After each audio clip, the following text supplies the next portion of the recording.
যে আয়নাঘরের কথা বললাম, যে ক্রস ফায়ারের কথা বললাম, যে সেনা হত্যার কথা বললাম, শাপলা চত্বরে হত্যা করার কথা বললাম, এটা কোন সামরিক সরকারের অধীনে হয়েছে? রাষ্ট্র আপনাকে বলেনি ক্রস ফায়ার দিবেন, দেখান আমাকে কোন আইন আছে। রাষ্ট্র আমাকে বলেনি যে সামান্য একটা ওসি মেজর সিনার বুকে গুলি চালাবে। আমি বিশ্বাস করি যারা আজকে এখানে উপস্থিত, আমি নিশ্চিত করে বলতে পারি তারা সবাই আমার চেয়ে ভালো জানেন রাষ্ট্র বলতে কি বোঝায়। আমরা সবাই নির্বাচনের কথা বলতেছি, নির্বাচন তো করবেন একটা রাষ্ট্রে। দেশটা রাষ্ট্র কিনা? রাষ্ট্র সবাই আমার চেয়ে ভালো জানে। আমি সিম্পল একটা কথা বলি, মানুষের জান মাল এবং চলাফেরার যে স্বাধীনতা, এটা রাষ্ট্র নিশ্চিত করতে হয়, যেটা 53 বৎসরে হয়নি। প্রত্যেকের বাড়ি দখল হচ্ছে, বহু লোকের বাড়ি দখল হয়েছে, আর মাল নিরাপদ নয়। আয়নাঘরে যে লোকটাকে ঢুকিয়ে রাখে, রাষ্ট্র তাকে পারমিশন দেয় নাই, কোনো আইন দেয়নি। 57 জন সেনা অফিসার যখন হত্যা হয়, তখন ক্যান্টনমেন্টের বাকি অংশ ঝিমায়। এটা রাষ্ট্র নয়। একটা স্বাধীন দেশে একজন উন্নত কোন কি বড় মাপের অফিসার দীর্ঘদিন সেবা দিলে দেশকে, তাকে ক্যান্টনমেন্টে প্রবেশ করার যখন নিষেধাজ্ঞা দেওয়া হয়, এটা কোনো রাষ্ট্র নয়। সেই রাষ্ট্রে কিসের নির্বাচন? নির্বাচনের আগে আপনি এক রাষ্ট্র বানান। রাষ্ট্র আপনাকে বলেনি ক্রস ফায়ার দিবেন, দেখান আমাকে কোন আইন আছে। রাষ্ট্র আমাকে বলেনি যে সামান্য একটা ওসি মেজর সিনার বুকে গুলি চালাবে। এটা কোন রাষ্ট্র? দেশকে আগে রাষ্ট্র বানান। আমি নিশ্চিত করে বলে দিচ্ছি, আমাদের একটা ভূখণ্ড আছে, কিন্তু সেটা রাষ্ট্র হয়নি।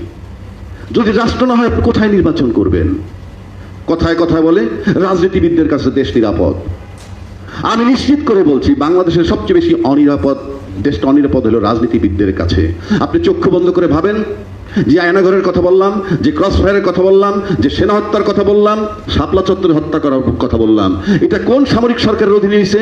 কোন ইউনূস সরকারের অধীনে? কোন ফখরুদ্দিন সরকারের অধীনে? এগুলো সব নির্বাচিত সরকারের অধীনে। বারবার কথায় কথায় কেন আপনারা বলেন নির্বাচিত সরকারের কাছে, রাজনৈতিক সরকারের কাছে দেশ নিরাপদ? আপনারা তো প্রমাণ করতে পারেননি। 21 আগস্ট গ্রেনেড হামলা, রমনা বটমূলে হামলা, সিরিজ বোমার হামলা কোন সরকারের অধীনে হয়েছে? রাজনৈতিক সরকারের অধীনে। আর আপনি রাজনৈতিকরা এত কোয়ালিফাইড মনে করলে আপনাকে ঘাড় ধাক্কা দিয়ে সরিয়ে সামরিক শাসন আসে কিভাবে? সে তো প্রজাতন্ত্রের সার্ভেন্ট। তার মানে কি? আপনার অপরাধ অপকর্ম এমন জায়গায় যায় যে কর্মচারী তখন আপনার চেয়ে টপে চলে যায়। আপনার কাছে তখন এটাকে মব জাস্টিস মনে হতে পারে, দেশবাসীর কাছে কিন্তু সেটা বিচার, ন্যায় বিচার। এগুলো আপনাকে মাথায় রাখতে হবে। যতবার আমাদের সামরিক অভ্যুত্থান হয়েছে, সেটা কিন্তু দেশবাসী গ্রহণ করেছে। পরবর্তী ফলাফল ভিন্ন কথা, সবাই অ্যাকসেপ্ট করছে। কেন? নট দ্যাট আর্মিকে ভালোবাসে, কারণ জনগণ বোঝে না। জনগণ শুধু বুঝছে আমরা একটা খারাপ পরিস্থিতি থেকে মুক্তি পেয়েছি। এখন মব জাস্টিস, কথায় কথা আসে। বাংলাদেশের মব জাস্টিসের বয়স 53 বছর। মব জাস্টিসের দুটো ফর্ম বাংলাদেশে, একটা সরকারি, একটা বেসরকারি। সরকারি মব জাস্টিস কোনটা? ওই যে শাপলা চত্বরে হত্যা, সরকারি মব জাস্টিস। আয়নাঘর, সরকারি মব জাস্টিস।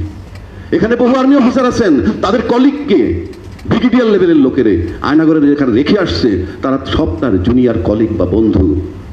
দীর্ঘ 7 বৎসর তারা তাকায় তাকায় দেখছে। হয়তো আমি আমার উপরে খেপতে পারে এই মুহূর্তে যারা আছে, আমি আমার কষ্ট থেকে বলছি। আমি আমার ছোটবেলায় দেখছি একটা আর্মি অফিসারে যদি কেউ কোথাও ইনসাল্ট করছে, পরক্ষণে আর্মি এসে সেখানে তামা বানিয়ে ফেলছে এলাকাটাকে। আর 57টা সেনা অফিসার মারা যাওয়ার পর যারা হজম করতে পারে, আমি সিম্পলি বলবো ব্যাকবোনলেস, অথবা একটা চাকরির মায়া।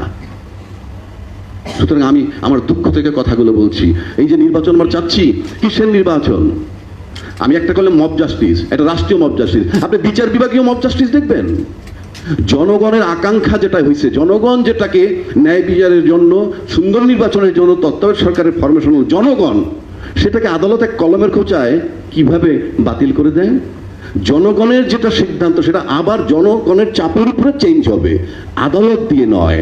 আদালত আইন বানাতে পারে না, আদালতের রাইট নাই কোনো আইন বানানোর। আদালত সংবিধান লিখতে পারে না, তার কোনো রাইট নাই। আদালতের কোনো রাইট নাই কোনো সরকারের মেয়াদ দেয়ার। আদালত পারে কোনটা? আইন বানাবে সংসদ, সেটার সাথে সাংঘর্ষিক অংশ বাদ দিতে পারে, কিংবা আইনের ব্যাখ্যা দিতে পারে। আপনি বর্তমান সরকার, সে একটা অন্তর্বর্তীকালীন সরকার। সংবিধানে কি কোথাও আছে যে অন্তর্বর্তীকালীন সরকার? সবাই আমার চেয়ে বিজ্ঞ। আমি দায়িত্ব নিয়ে বলছি, অন্তর্বর্তীকালীন সরকার বলতে সংবিধানে কোনো শব্দ নেই। তাহলে আপনি যে জুলাই ঘোষণাপত্র হলো, জুলাই ঘোষণাপত্র যেটা হলো, সেটার নাম দিতে হবে অন্তর্বর্তীকালীন সংবিধান। অর্থাৎ অন্তর্বর্তীকালীন সরকারের জন্য লাগবে অন্তর্বর্তীকালীন সংবিধান, সেই সংবিধানে চলবে। এবং সংবিধানের ভিতরে ওই ঘোষণাপত্রে বলা হয়েছে তাকে প্রধান উপদেষ্টা। It is just bloody cheating. প্রধান উপদেষ্টা মানে কি? সে কি প্রেসিডেন্টকে উপদেশ দেয়? প্রেসিডেন্টের সাথে তো এখন তো দেখাই তো হয় নাই। ওখানে তার পদের নাম দিতে হবে রাষ্ট্রের প্রধান নির্বাহী। সরকারের নাম থাকবে অন্তর্বর্তীকালীন সরকার, এবং ওটার ভিতরে মেয়াদ দিতে হবে। এটা তামাশা না, এটা কোনো ক্লাব সমিতি না যে আপনি একটা যা কিছু লিখলেন আর চলবে। ওখানে লিখতে হবে যে এই সরকারের মেয়াদ আগস্ট 8ই আগস্ট 2024 থেকে জুন 2026 পর্যন্ত তার মেয়াদ, এবং এর ভিতরে উনি একটা নির্বাচন করবেন। এটা এখানে লিখতে হবে ম্যান্ডেটরি, বিকজ উনি অন্তর্বর্তীকালীন সরকার, এবং এই ঘোষণাপত্রের নাম হবে, আবারও বলছি, অন্তর্বর্তীকালীন সংবিধান। এবং এটা যদি আপনারা নোট না করেন, যারা আজকে নির্বাচন করে পাশ করবেন, মাত্র 2000 লোক একত্র হয়ে তাকে চার্জ করে আপনি কোন সংবিধানের অধীনে, সোকল সংবিধানের কথা সবাই বলে, আই ডোন্ট আন্ডারস্ট্যান্ড। যদি আপনি ওই সোকল সংবিধানের কথাও বলেন, নাম্বার 1 সেটা বিলুপ্ত হয়েছে কখন? ওই সংবিধানে কি বলা ছিল যে প্রধানমন্ত্রী পালিয়ে যেতে পারবেন, বা পালিয়ে গেলে কি হবে? সেটা কি সংবিধানে লেখা ছিল? ছিল না তো। তারপরে সংসদ ভাঙার পর ওই সংবিধান মোতাবেক কি 3 মাসের মধ্যে নির্বাচন। তাহলে তো 8ই আগস্টের পরে 7ই নভেম্বরের মধ্যে নির্বাচন হওয়ার কথা। ইউনূস সাহেব কে যে ফেব্রুয়ারিতে নির্বাচন দিল? আর যারা মেনে নিয়েছেন তারা কেন মেনে নিয়েছেন? এটার কারণ হচ্ছে তারা জানে আমার সামনে কোনো প্রতিদ্বন্দ্বী নাই, এই জন্য বারবার নির্বাচনের চিৎকার করে। আমি নিশ্চিত করে বলতে পারি, কালকে যদি বলা হয় যে আওয়ামী লীগ আবার নির্বাচন করতে পারবে, তাহলে দেখবেন আজকে যারা নির্বাচন চায় তারা মাঠে নেমে বলবে যে না, তার বিচার হতে হবে। অথচ আজকে তারা বিচার চায় না। সুতরাং আমি বলবো, ফরগটস, আমাকে কেউ ভুল বুঝবেন না। এইরকম যদি হয়, রাজনীতিবিদদের চরিত্র, রাজনীতিবিদদের বৈশিষ্ট্য নাই। একটু আগে আমার ভাই কি নোটিশ পিসে বলছেন পয়সার খেলা। ইয়েস, পয়সার খেলা। ভোটাররা টাকা পায়নি বিগত 3 নির্বাচনে, 14, 18, 24-এ। টাকা পেয়েছে কারা? রাজনীতিবিদদের, ব্যবসায়ীদের টাকা নিয়েছে রাজনীতিবিদরা, রাজনীতিবিদদের কাছ থেকে পেয়েছে প্রশাসন। ব্যাস, শেষ, ফিনিশ। এবং বিগত সরকার ছিল কাদের সরকার জানেন? তার জনগণ ছিল কতজন? মাত্র 15 লক্ষ। অর্থাৎ প্রজাতন্ত্রের কর্মচারীগুলো ছিল তার জনগণ, এবং তাদেরকে সুবিধা দিয়া ভাইস ভার্সা, আমাকে ক্ষমতায় রাখবি, তোরা দেশ লুটে পুটে খাবি। একটা থানার ওসির সামনে একজন আর্মির ব্রিগেডিয়ার ছিল, চৈতমেশা কদু, আমি দেখেছি। বাংলাদেশ সেই জায়গাটায় নিয়ে গেছি আমরা। এখন বলতে পারেন মব জাস্টিস নিয়ে কথা, চাঁদাবাজি নিয়ে কথা। বাংলাদেশের রাষ্ট্রীয়ভাবে চাঁদাবাজি হয়। বেনজির সাহেব যখন কালকে চোখ বেঁধে নিয়ে আসছে, বলছিল আপনি 50 লাখ দিবি নয়তো ক্রস ফায়ার, এটা রাষ্ট্রীয় চাঁদাবাজি। সচিবালয় যখন ফাইল আটকে টাকা চায়, রাষ্ট্রীয় চাঁদাবাজি। আজকে যারা চাঁদাবাজি করে, এনসিপির ছেলে পেলে, তাদেরকে আমরা ব্লেম দেই। ব্লেম দিবেন কেন? আমি শয়তান, আমার সন্তান কি সকালবেলা ফেরেশতা হবে? বাংলাদেশে তো চাঁদাবাজির বয়স 53 বছর। ভাবটা এমন যে এনসিপি এই শব্দটা আবিষ্কার করছে, অথচ they have inherited this word. তারা তো ইনহেরিট করেছে। আপনার ছেলে, আপনার নাতি, তারাই তো সার্জিস, তারাই তো হাসনাত। তা আপনি কেমনে আশা করেন আপনি ফেরেশতা থাকলে আপনার সন্তানটা বা নাতিটা ফেরেশতা হইতো? সুতরাং পুরনো শব্দ চাঁদাবাজি, দে হ্যাভ ইনহেরিটেড দিস। এটার জন্য অন্যতম রাস্তা কি? যাদের বয়স মেয়াদ উত্তীর্ণ হয়ে গেছে, নিজে যদি না বুঝেন, সময় আসছে আপনি ধাক্কা দিয়ে ঘরে বের করে দিবে। কথায় কথায় রাজনীতিবিদরা বলে রাজনীতিতে শেষ কথা বলতে কিছু নাই। এটা কি ক্লাব সমিতি? আমি আবারও বলছি, শেষ কথা বলতে মানে নাই। আপনি আপনার সন্তানকে, যার বয়স মাত্র 20 বছর হয়েছে, তাকে বলবেন একটা বিষয় নিয়ে, সকালে একরকম কথা বললেন, তারপরে বিকেল আবার সেটা ঘুরিয়ে পেঁচিয়ে আরেক রকম বললেন, তারপর দিন আরেকটু ঘুরে আরেক রকম কথা বললেন একই বিষয় নিয়ে। ফর গডস সে, আপনাকে ঘরে ঢুকতে দিবে না সেই ছেলে, because you are a cheat, you are a liar. কারণ আপনি এক ইস্যুতে 3 ফর্মে কথা বলেন। আর রাষ্ট্রের জনগণ, সকল যারা জনগণ দলের সাথে সম্পৃক্ত, তারাও বলে রাজনীতির শেষ কথা বলতে কিছু নাই। এটা কি তামাশা নাকি? আপনি দেশ চালাবেন, আপনার কথা ঠিক থাকবে না?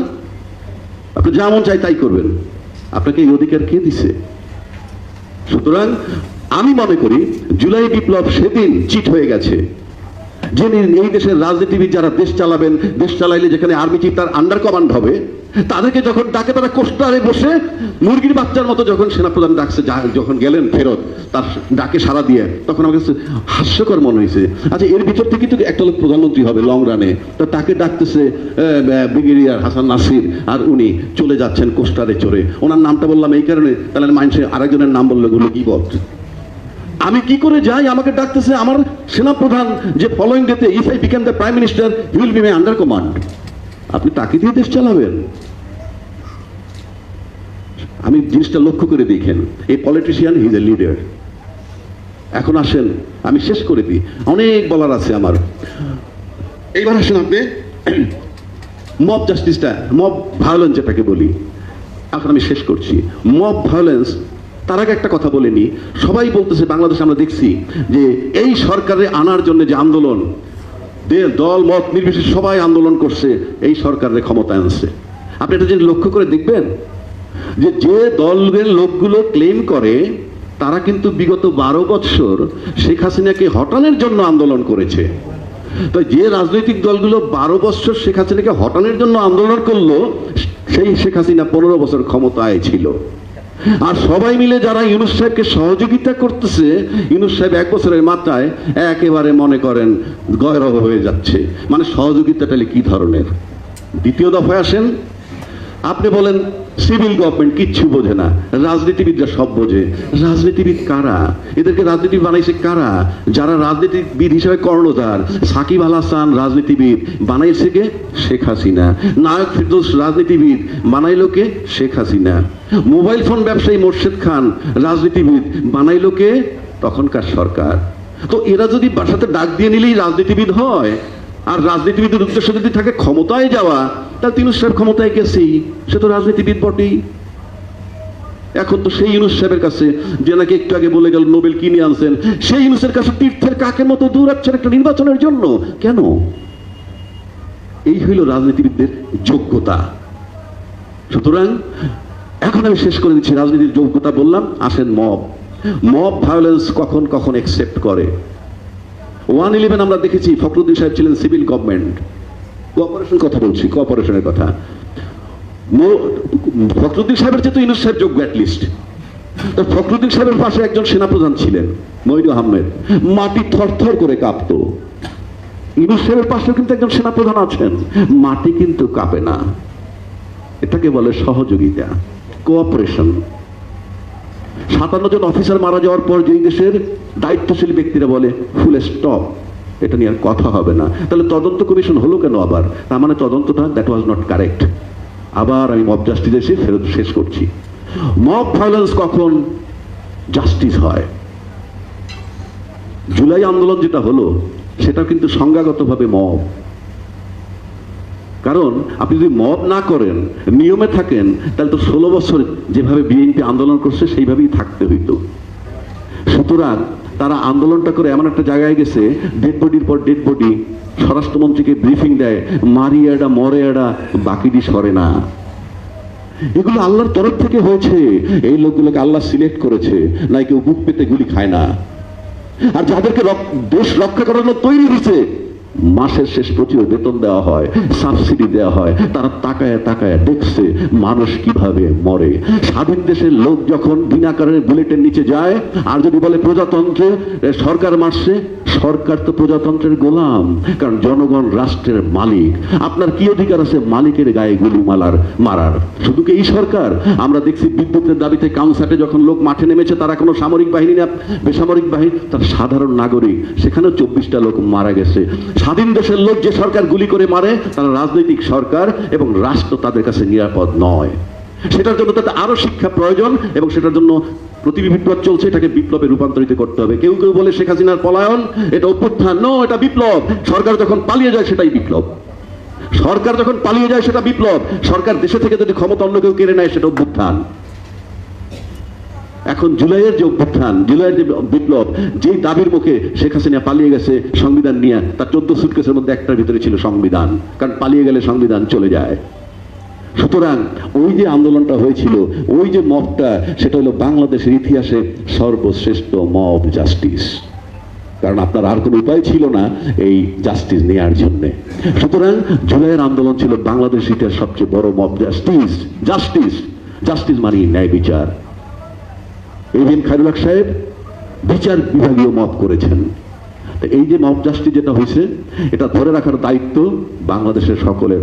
আমি জানি এখানে অনেক আর্মি অফিসার আছেন যাদেরকে গায়ের জোরে তাড়িয়ে দেওয়া হয়েছে সেনাকুঞ্জে যখন তারা প্রতিবাদ করেছিলেন। আমি নিশ্চিত করে বলতে পারি এই শক্তিগুলো কাজ করছে। আমি নিশ্চিত করে বলতে পারি বিডিআর উপরে নির্যাতন হয়েছে সেই নওজওয়ানরা কাজ করছে। আমি নিশ্চিত করে বলতে পারি এই সমস্ত মা বোনদের যার বুক খালি হয়েছে তার দীর্ঘ নিঃশ্বাস চলমান থাকবে। এবং রাজনীতিবিদ তাদের একটা সন্তান কিংবা একটা নাতি এই আন্দোলনে মারা যায়নি। তারা তাদের সন্তানকে বিদেশে পাঠায় আর কৃষকের ছেলেকে মাঠে পাঠায়। এটাকে মাথায় রাখতে হবে। সুতরাং আমরা এটা কোনোভাবে সহ্য করবো না। আমি এখন শেষ করে দিচ্ছি, 71 সালে যারা মুক্তিযুদ্ধ করেছিলেন, ফর গডস সেক, এটা সবার জন্য প্রযোজ্য নয়। কিন্তু ওই মুক্তিযোদ্ধাদের ভিতর থেকে যাদের সন্তানরা ওই সরকারের সময় বেনিফিটেড হয়েছেন, ওই সরকারকে শেল্টার দিচ্ছেন, মিডিয়ার মাধ্যমে বক্তব্যের মাধ্যমে তারা কিন্তু রাজাকারে রূপান্তরিত হয়েছেন। কেন? পাকিস্তান যখন আমরা আন্দোলন কি 71 সালে, তখন তো দুইটা দেশ ছিল না, একটা দেশ ছিল। কিন্তু পাকিস্তানের যে বৈষম্য, সেই বৈষম্যের বিরুদ্ধে আন্দোলন, সেই আন্দোলন পরে রূপান্তরিত হলে স্বৈরাচারী সরকার হলো। আমরা বিদ্রোহ করলাম, আমরা যুদ্ধ করলাম, দেশ স্বাধীন করলাম। তখন ওই যুদ্ধের পক্ষে যারা ছিল, আমরা ছিলাম বিপক্ষে, আমরা যেহেতু মুক্তিযুদ্ধ করেছি। কিন্তু পাকিস্তানিদের সাহায্য করেছে, তাদেরকে বলি আমরা রাজাকার। যদি তাই হয় তাহলে 24 সালে এই সরকারের পক্ষে যারা সাফাই গাচ্ছিল টেলিভিশনে, নানান মিডিয়ায়, তারা তো একই কাজ করতেছিল, বৈষম্য, স্বৈরাচারী, অত্যাচার, সাধারণ লোককে মারতেছে। এবং সেখানে একটা মুক্তিযোদ্ধার সন্তানরাও ছিলেন যারা ওই সরকারের পক্ষে সাফাই গেছেন। তাহলে সেই মুক্তিযোদ্ধাদেরকে আমি আজকে রাজাকার হিসেবে স্বীকৃতি দিতে চাই। আর আর যারা ওই স্বৈরাচারের বিরুদ্ধে আন্দোলন করেছে, সে যদি রাজাকারের সন্তান হয়ে থাকে, আজকে সে মুক্তিযোদ্ধা। সুতরাং এই মুক্তিযুদ্ধ অব্যাহত থাকুক, চলমান থাকুক, নির্বাচন বহুদূর। ধন্যবাদ।